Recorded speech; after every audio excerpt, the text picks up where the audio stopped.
నమస్తే అండి, నేను రజాక్. యాంకర్ శ్యామల చిరంజీవి గారి గురించి మాట్లాడడం జరిగిందనమాట.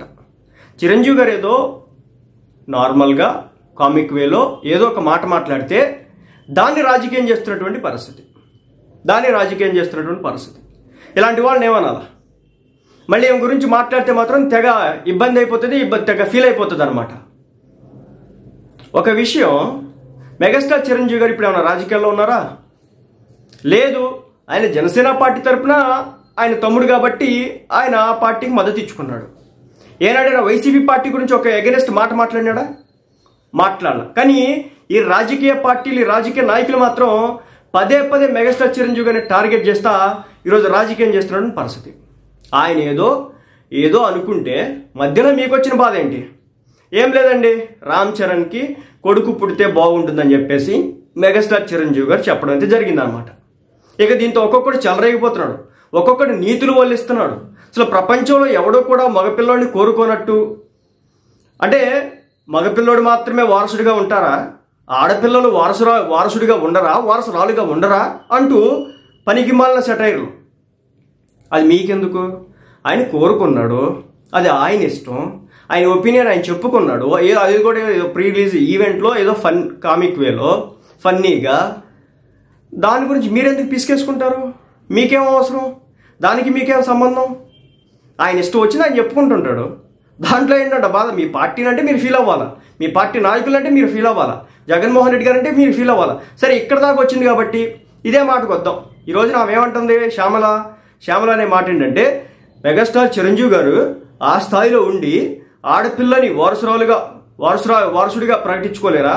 లేదంటే వారసురాలుగా ఉంటే ఏమైనా అవుతుందా? అలాంటి వ్యక్తి సమాజానికి ఏమైనా సందేశం ఇస్తున్నాడు అనే విధంగా మాట్లాడుతుంది. మరి అదే మాదిరి జగన్మోహన్ రెడ్డి గారు చెప్పొచ్చుగా. రాజశేఖర్ రెడ్డి గారు కూతురుగా ఆమె కూడా సమాన హక్కులు ఏదైతే జగన్మోహన్ రెడ్డి గారికి ఉన్నాయో, ఏదైతే జగన్మోహన్ రెడ్డి గారు తీసుకున్నారో, సేమ్ అదే విధంగా కొడుకుకి ఏ విధంగా వారసత్వం వచ్చిందో కూతురుగా కూడా సమూలంగా అంతే ఇవ్వాలి కదా అని చెప్పేసి ఫస్ట్ నువ్వు అడుగమ్మా. నువ్వు మీడియా డిబేట్లో మాట్లాడుతున్నావు కదా, జగనన్న మనకి షర్మిలక్కతో సహా మీకెంత అయితే హక్కులు వచ్చినాయో మీ నాన్నగారి దగ్గర నుంచి, సేమ్ షర్మిల అక్క గారికి కూడా అదే స్థాయిలో మీరు సేమ్ ఇద్దరు కూడా ఈక్వల్గా పంచుకోండి అన్న అని చెప్పేసి ఒక సజెషన్ ఇవ్వండి. అప్పుడు మాట్లాడవచ్చు. దేనికైనా ఒక విధానం ఉండాలా. ఎక్కడ మాట్లాడుతున్నావు, ఎంత మాట్లాడుతున్నావు, దేనికోసం మాట్లాడుతున్నావు? నువ్వు పాలిటిక్స్ మాట్లాడు, పవన్ కళ్యాణ్ గారి రాజకీయం గురించి మాట్లాడు, జనసేన పార్టీ గురించి మాట్లాడు, కూటమి పార్టీల గురించి మాట్లాడు. అది రాజకీయం. ఎందుకంటే ఇది ఒక రాజకీయ పార్టీ కాబట్టి, ఇది ఒక రాజకీయ పార్టీలు కాబట్టి. అసలు సంబంధం లేనటువంటి వ్యక్తి చిరంజీవి గారి గురించి నువ్వు ఎలా మాట్లాడుతావు? నీకేం హక్కు ఉందని మాట్లాడతావు అని చెప్పేసి ఈరోజు జన సైనికులు ప్రశ్నిస్తున్నారు, మెగా అభిమానులు ప్రశ్నిస్తున్నారు. మరి దీనికి సమాధానం ఏంటి? ఈ రోజున బయటపడ్డ కానీ కూతురికి తండ్రి ఇంటి పేరు వచ్చిద్దా, లేదా అత్తమామల ఇంటి పేరు వస్తుందా?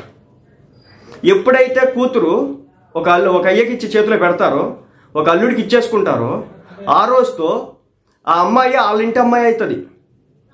అప్పుడు ఇంటి పేర్లు కూడా మారుతాయి. ఎక్కడో అడపా తండ్రి ఇంటి పేరు కంటిన్యూ అవుతుంది తప్ప 99% ఎక్కడ కూడా అత్తమామలకి సంబంధించినటువంటి ఇంటి పేరే ఇంటికి వెళ్ళినటువంటి కోడలకి ఆపాదించబడిద్ది.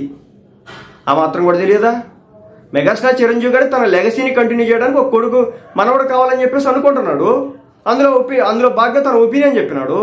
ఏదో తప్పు అన్నట్టు, ఏదో భూతం అన్నట్టు, తనకు మనవడు ఉండకూడదు అన్నట్టు. ఇదేం పూచో నాకు అర్థం కావట్లేదు. దీని మీద ఏం రాజకీయం నాకు అర్థం కావట్లేదు. ఇలాగే చేస్తూ ఉండండి, జనానికి ఇంకా ఇరిటేట్ అవుతారు. ఇదేం రాజకీయం? ఎవడైనా కోరుకుంటాడు ఆ స్థాయి వ్యక్తి రేపు పొద్దున లెగసీని కంటిన్యూ చేయాలంటే అబ్బాయినే కదా. ఇప్పుడు సినిమా యాక్టర్ అవ్వాలన్న హీరోయిన్స్ అయితే ఎంతకాలం ఉంటున్నారు? ఏ ఇంటి దగ్గర నుంచి హీరోయిన్స్ వస్తున్నారు? మహా అయితే ముంబై నుంచి వస్తారు, లేదంటే ఇతర ఇండస్ట్రీ నుంచి వస్తారు. వచ్చి కొంతకాలం వెళ్ళిపోతారు. బట్ ఒక ఫ్యామిలీ లెగసీని కంటిన్యూ చేస్తుంది ఈ రోజున మగపిల్లగాళ్లే కదా. ఆ మాత్రం తెలియదా? చిరంజీవి గారు తన ఒపీనియన్ తను ఎక్స్ప్రెస్ చేసినాడు. నచ్చితే తీసుకోండి, నచ్చకపోతే వదిలేయండి. దాని మీద కూడా నువ్వు స్టేట్మెంట్స్ ఇచ్చి వివరణ ఇస్తున్నావు అంటే రాజకీయం ఏ స్థాయికి వెళ్ళిందో అర్థం చేసుకోవచ్చు. దీన్ని బట్టి ఇది వైసీపీ రాజకీయం, ఇది 100% వైసీపీ రాజకీయం. ఇలాగుంటుంది వాళ్ళ రాజకీయం. చూసి తెలుసుకోండి. ప్రతి దాని మీద కూడా కోడిగుడ్డు మీద ఏకలపీక ప్రయత్నాలు అయితే స్పష్టంగా చేస్తున్నటువంటి పరిస్థితి.